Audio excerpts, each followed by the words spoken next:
तर शिर्डीत आज महायुतीचा महिला सशक्तीकरण मेळावा पार पडणार आहे। मुख्यमंत्री शिंदे, उपमुख्यमंत्री फडणवीस आणि उपमुख्यमंत्री अजित पवार हे या मेळाव्याला उपस्थित राहणार आहेत। शेती महामंडळाच्या जागेत दुपारी हा कार्यक्रम होणार आहे। तर शिर्डीच्या साईबाबांचंही दर्शन घेणार आहे।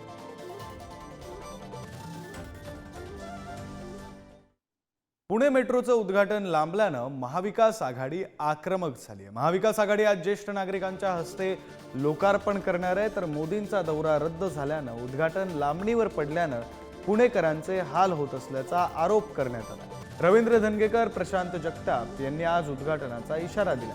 29 तारखेला शिवाजीनगर ते स्वारगेट मेट्रो मार्गिकेचं मोदींच्या हस्ते ऑनलाईन उद्घाटन होणार आहे। तर केंद्रीय राज्यमंत्री मुरलीधर मोहोळ यांनी या संदर्भातली माहिती दिली। मुसळधार पावसामुळे मोदींचा कालचा पुणे दौरा हा रद्द झाला होता।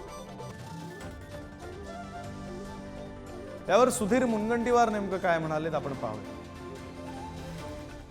काल तर पावसाने रद्द झालं त्याच्यावरून सुद्धा यांच्या डोक्यामध्ये सत्तेचे जर स्वप्न पडत असेल म्हणजे आम्ही तर काही मेट्रोची सुरुवात केली नाही, पण उद्घाटन आम्ही करू।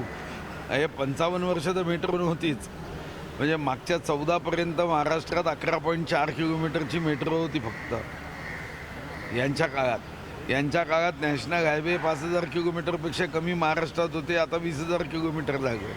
पुणे एक्सप्रेस हायवे गडकरी साहेबांनी मानला, अन्यथा पुण्यावरून नेहमी यायचे आणि सांगायचे अब हम सिंगापूर करेंगे। सिंगापूर तर जागा नाही, साधा चंद्रपूर करू शकले नाही।